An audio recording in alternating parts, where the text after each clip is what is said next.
Doing away with standardized tests. That's what we're discussing today on The Opinion, the talk show where your opinions matter. I am Mirna Santiago, and joining me for this discussion is my co-host Adeline Ortiz and our guest, Shaun Tomblin. Welcome. Well, let's get started with standardized tests. This year, 30,000 students, sorry, I have to look at my notes for the numbers, but 30,000 students opted out of the English language arts test in New York.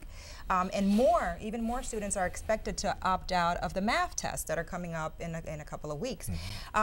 Opponents of the test have provided a legion of reasons for this, from the fact that it gives kids unnecessary stress for having to study with it, to the fact that a lot of the tests, the studies on the test have shown that there's some sort of cultural bias, so people of certain cultural backgrounds don't do as well, to the fact that some districts use the kids' results in order to decide their merit raises and bonuses for their teachers. So there are a lot of opponents. And then the proponents of the test say there has to be a measurable way of seeing the kids' progress from year to year, and the biases or whatever are very minimal. So Adeline, let's start with you. Should we do away with standardized tests, or is it just more politically correct nonsense? I guess I fall somewhere in the middle. I don't know that we should really do away with the test, but I think that we need to consider a broader sort of approach to testing. There are a lot of factors that really aren't taken into consideration, and I don't know that the standardized tests are really just an absolute 100% foolproof measure of intelligence. I mentioned to some parents that I was going to do a show on this topic, and they took the opportunity to just go ahead and express to me a million reasons why they think that the standardized test should be done away with. And at the top of the list, of course, is, yes, my children go through unnecessary anxiety and stress. The teachers put so much pressure on these children in preparing them, and they fill them with gloom and doom. I mean, they let them know of all of the consequences of not performing well on the standardized test. One woman in particular told me how her child really has a lot of test-taking anxiety and doesn't perform well in tests, and could actually be held back a grade for performing poorly on the standardized test, even though her daughter is actually performing fantastic across the board in all of her classes, is an honor student, has great grades, her teachers love her and think that she's very intelligent, but unfortunately her test results really don't reflect that intelligence. So I think that this is really an important issue. I know I read an interesting article, a 2003 article that was published by the American Psychological Association, where they did a study basically on culture and intelligence, and basically how Western and non-Western cultures really view intelligence and measure intelligence. And I think that there needs to be adopted a broader definition of intelligence that looks at other skills and abilities and does take culture into consideration, because we are the melting pot after all. Well, Shaun, let's turn to you before I disagree with Adeline. Well, first of all, thank you again for allowing me to be on your show. Similar to Adeline, but just a little bit different. I believe in standards. I do believe that students should be able to show that they can meet and or exceed standards specific to their grade level. However, I don't think that it's fair to judge everyone on the same scale. Sometimes children learn differently. Some learn audibly, some learn visually, some learn at different paces. So I think the teacher is the best evaluator of the child's skills and should be, working closely with the parent and different processes within the classwork itself to be able to say whether or not a student has met or exceeded the standards to move to the next level.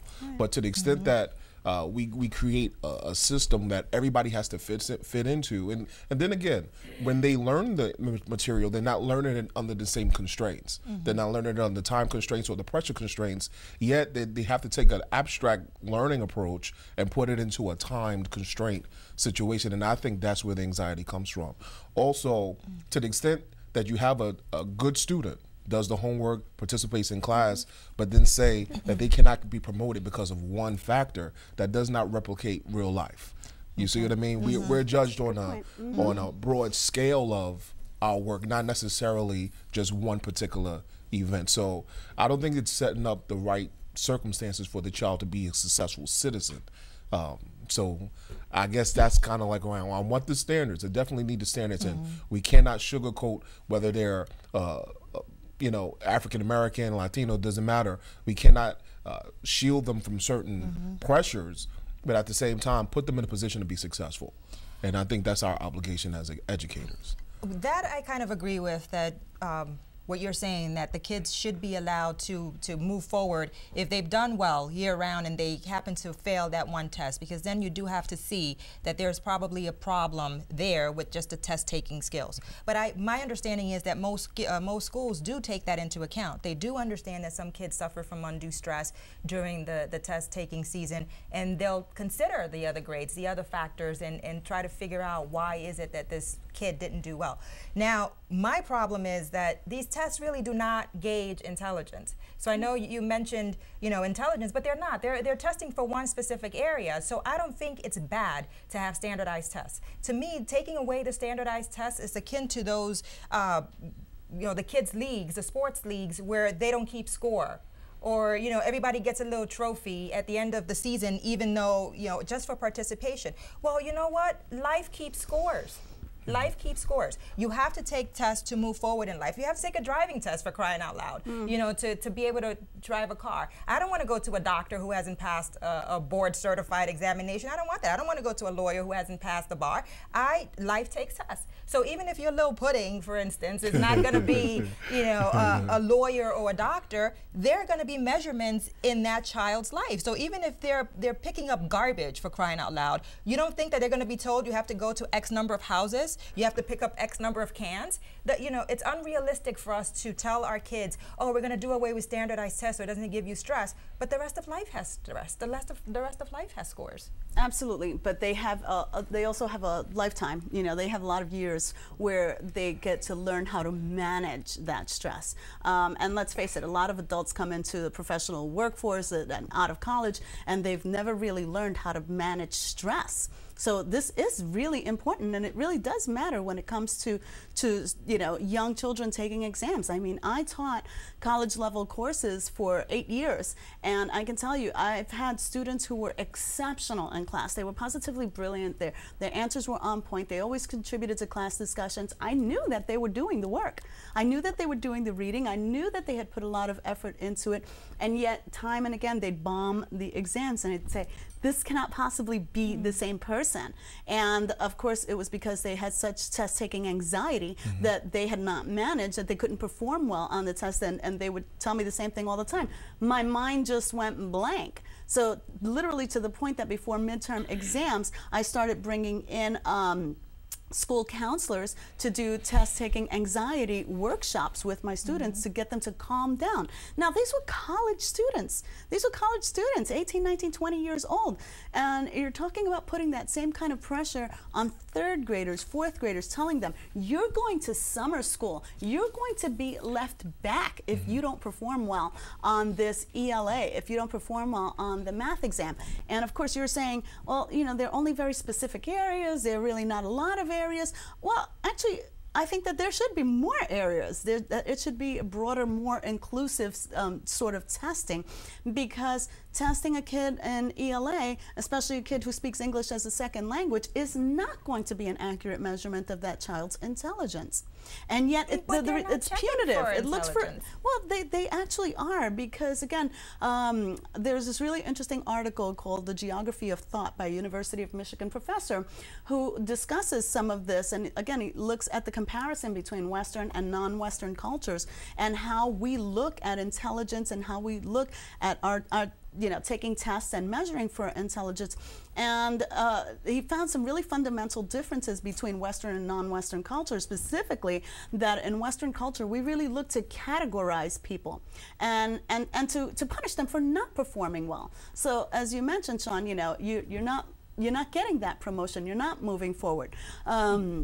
And to categorize people, where as in other cultures, the measurements for intelligence really looks at broader categories of skills and abilities, and it also looks at those skills and abilities and part of the intelligence process cognitively to look at ways to create social harmony. Right. Okay, so Americans are really more divided in the way that we look at intelligence, and that the way we design these tests and the way that we look at the results of these exams versus other cultures that look to promote social harmony and look at intelligence from a really broader spectrum. And I think that we need to adopt some of that. You know, Shaun, I'll let you talk in a few minutes, but I want to go back to when I've made my point. I want to go back to the United States versus other countries, because the academic standards in Asia, we cannot touch them. Europe, we cannot touch them. As a matter of fact, we have now gotten to the point in life in general where people, 20 years ago, people used to say, I want my child to go to the United States to get a good quality education. Now they say, no, I don't want my kids to go to the United States. I want them to go to Asia. I want them to learn Mandarin. I want my kids to go to Europe to get a good education, a proper education. Why is that? That's because we have now gotten to this point where we're giving little trophies just for participation, where we don't want our kids to be subjected to a test once a year. Come on, give me a break. I mean, you know, we are falling behind on the world level. We're gonna have to compete. Our kids are gonna have to compete on an economic, on an educational level with the people from India, from China, from Japan, where they put education first, and they test all the time. It's not once a year like we do. They don't care about their little pudding stress level. You know? Right, but at the same time, I'm saying don't start that process when the kid is already in 3rd grade. Start them when they're in pre-K. So to the extent that we already have students that are already part of a old paradigm, they're already part of an old system, let them phase out and start that new process with the 1st grade or with pre-K.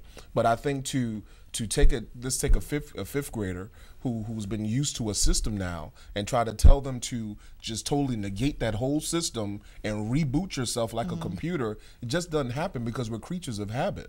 And for me, it's quality over quantity. I don't care how many tests you're taking. You know, if you have the ability to memorize and do well on a test, it does not show aptitude. It does not show that you can demonstrate this in a real life setting. To the degree, though, that through the course of a school year and through different processes, as Adeline pointed out, different types of tests, right? It doesn't always have to be written. Sometimes it can be verbal. Sometimes it can be physical. So to be able to demonstrate that knowledge, to me, is more important than being able to memorize some strategies and figure out, you know, a strategies behind or the science behind test taking. You know what I mean? The psychological impact that this particular stress has on a 3rd grader. Well, what happens to that psychology as they go through school and they're feeling inferior, and you know what I mean, because their best friend is excelling, you know what I mean, and we all want to graduate with our same class, but now I'm held back because you can memorize better than I can. But it creates who imposes that stress? But my thing is the psychological stays with you more than the physical. I can get past being left back. I cannot get past feeling inferior. But who imposes that stress? Who imposes that stress, though? That's us. And you know, I know that this from personal experience, because a lot of kids, and my sister did that with her son, and she was like, oh, I'm a horrible test taker, so Rudy's going to be a bad test taker. Okay, so Rudy grew up hearing that. You know, he grew up hearing that from 5, 6, 7 years old. Now, you know, Rudy goes to take the LSAT or, you know, the SAT, and he's like, oh my God, I'm a horrible test taker, because your mother has drilled it into your head. So this year was the first year that Brendan is taking the standardized tests. And I said to myself, deliberately, I am not going to put anything into his head. I'm not going to say you're going to do fantastic. I'm not going to say you're going to do horrible. I'm not going to say it's so much stress. I'm not going to say anything. We are going to study. We're going to go do his homework. We're going to do whatever. And it was a test. It was a 1-hour test, 3 days, and they helped him. You know, like the day before, they went over, they reviewed stuff, and every day I was like, "How you feeling, baby?" "Oh, I'm good, Ma." "Oh, you didn't have the test today?" "Oh yeah, we had the test. It was an hour." It was no big deal. I think we impose our psychoses on our children. I don't think it's just us. I really don't think it's just us. I know I also have 2 children, middle school, and I can tell you that the day before the exam, the 2 of them were just set to split in half. My son had an upset stomach, my daughter had a headache, and they're saying, oh, you know, the tests start tomorrow. And I could see their anxiety level and their stress level was so high. And I said, guys, what are you worried about? you're fantastic. Both of them have over an 85 average in school across every subject, and they're doing phenomenal. I said, what are you worried about? You clearly know what you need to know to perform well on this exam. You go in there and you do the same thing that you do every other day of the week, and you're going to be just fine. And what do they say? Well, but our teachers told us that we'll have to go to summer school or we'll be left back if we don't do well on this test. So, you know, they are taking the stress home because it's very real for them that despite the fact that they're performing exceptionally in school, that there is a possibility if they don't do well on this one test, that they will end up in summer school for 6 or 8 weeks, and that they'll be left back a grade, you know, possibly. So that's a very real stress factor. That psychosis is coming from the teacher, unfortunately. I mean, it is. I mean, we are the ones imposing the psychosis, whether it's the school or the parents or whatever it is, but the kids don't normally have that. Right. We are putting it upon them. Agree. Now, let's talk a little bit about cultural biases in some of these tests, because that is the topic I wanted to talk about. Sure. So what are your thoughts on that? Because I know you touched upon it a little bit about how there should be standards regardless of culture and background and race and all this other stuff. Well, from a cultural standpoint, again, whether you're African American, Latino, whatever, you live in a broad world. And I think you have to be well versed in certain core areas. To that degree, don't sugarcoat. You know what I mean? If we're going to evaluate the teachers, we have to evaluate the teachers with the responsibility of, or their capabilities of, teaching the subject matters that allow our children to be successful, period.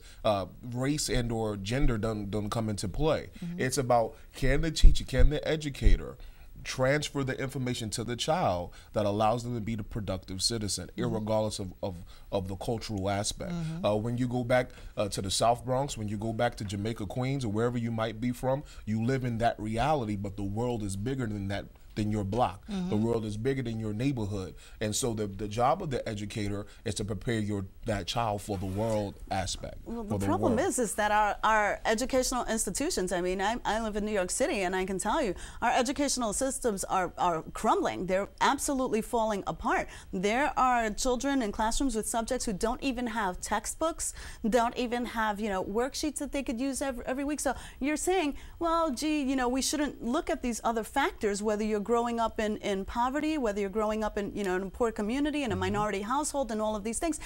What we really just need to look at is whether or not these teachers are doing their job. Except the problem is that it's the students who are suffering the consequences of not receiving that proper education, because they may be going to school every day and doing their part, except the schools lack funding, they don't have textbooks, they don't have the supplies that these kids need. There is a difference, okay? So when you do have children who are growing up in wealthier communities or areas who are receiving better funding, and they have their smart boards and they have all of the resources, and their teachers all have master's degrees and advanced degrees in education, and they have the skills and experience, versus that kid in the South Bronx whose teacher just graduated from college last week, who doesn't know anything about teaching, who really has never stood in front of a class before, who has no textbooks. Who sets those standards? Okay, well, but it's the child who is suffering is the point. All right, at the end of the day, sure, that child is going to perform poorly on the standardized test. He's going to be left back.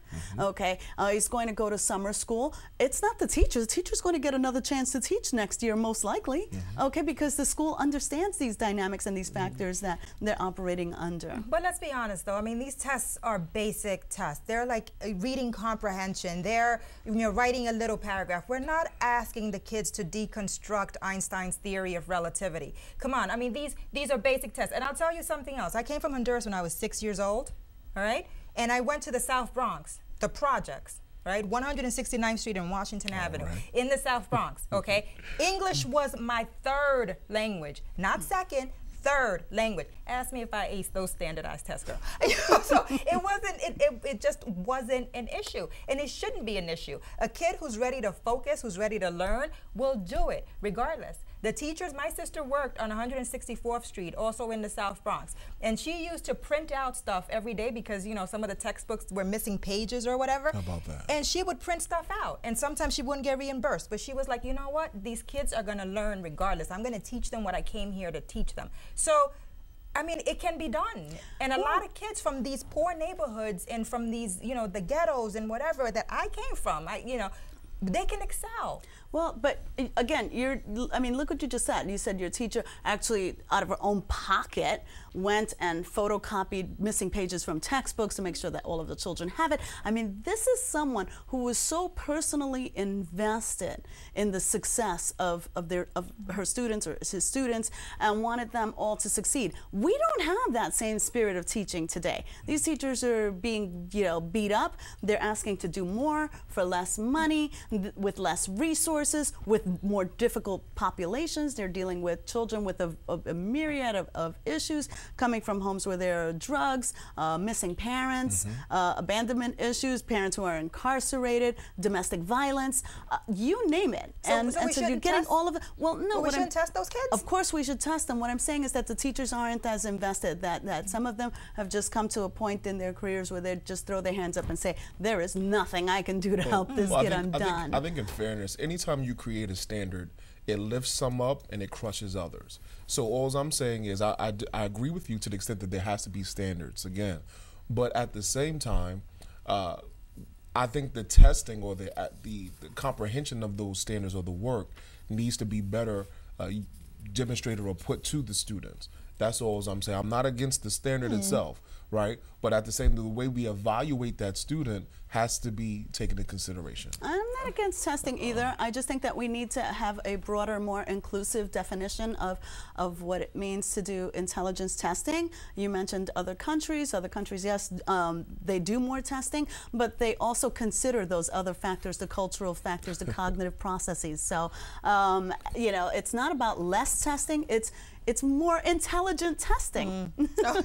Well, that's all the time we have for the standardized test, but we are going to move on to our lightning round. Yes. And it's been a while since we had someone like Shaun on the show, so I'm going to pose a very interesting lightning round question, and that is, why is it that successful men of color invariably end up with white women? I'm going to start with Adeline because I could see that Shaun is getting ready for us over here. Oh, because we're fabulous? Okay, because we're okay. Okay.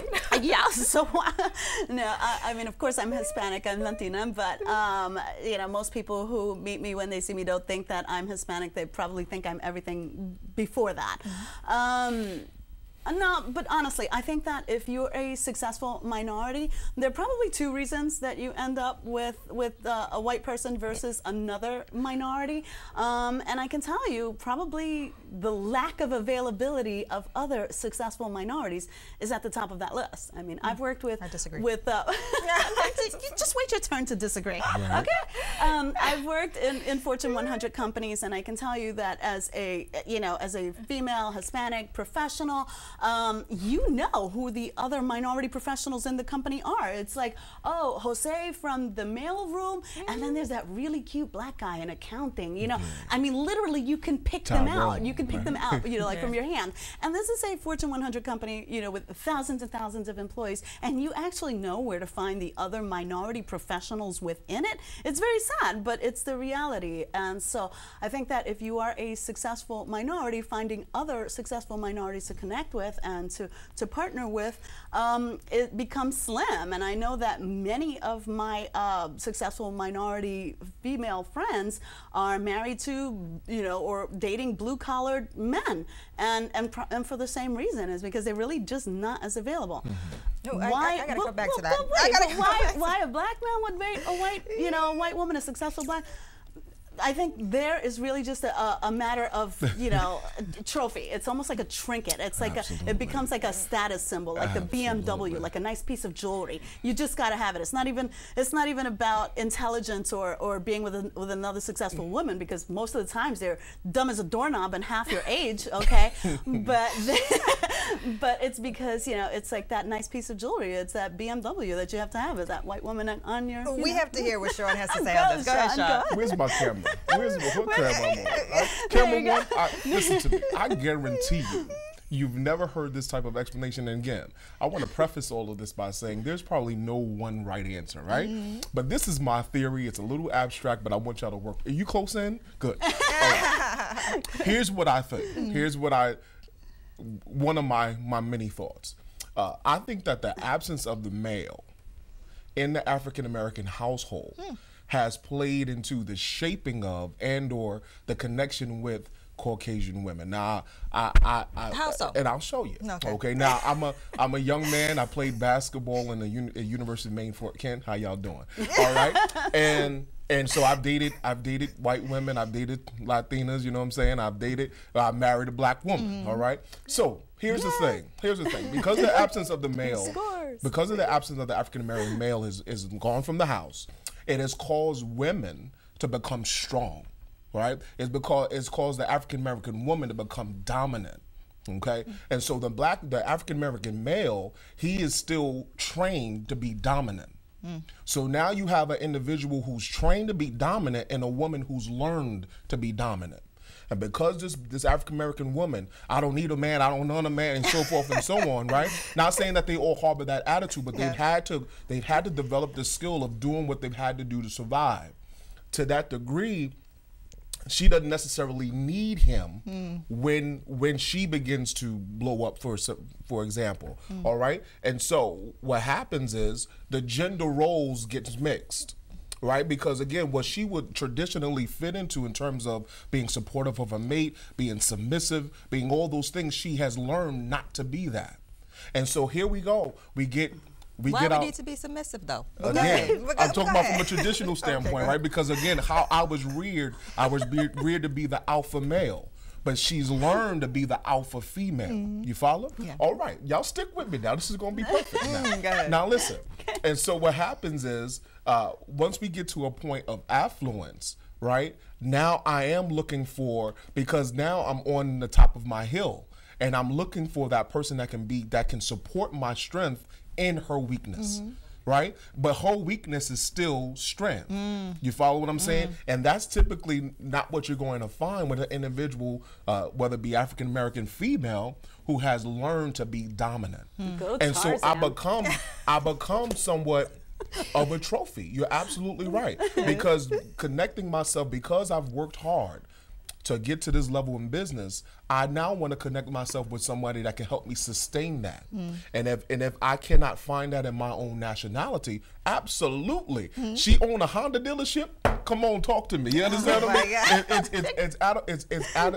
It's about, right, coming to that place, but more or less staying there. Okay? And so big up to the women that had to do what they had to do and have raised strong women, raised strong daughters. But at the same time, being submissive to your husband, right, or being even supportive, playing your role, if you will, does not take away from your strength. All right, Talk to me. I'm gonna have to. And I want to hear your comments, okay? I know this is gonna be hot. All right, we don't have time for my comments. I have this to say. Go ahead. The pool of candidates. There are actually minority women. Yes. Are out graduating minority men. So there are a lot of minority women. I have so many minority friends, women who are 35, 40, 42 years old. They're single because they're sitting here waiting for these fools who are off marrying white women, all right? And that's why when you talk about a lot of them are marrying blue collar, it's because that's the only thing they can get, because the ones who are successful are marrying the white women because they see them as trophies. They see them as, okay, well, this will show that I have arrived because I have this white woman. As for the submission part, I'm not even going to touch that because we're out of time. But if you guys have opinions about this, strong ones, you know, email us, Adeline, Mirna, theopinion.com. There is Love no to hear right from answer. you. There is no right answer. I'm sorry. Okay, thank you.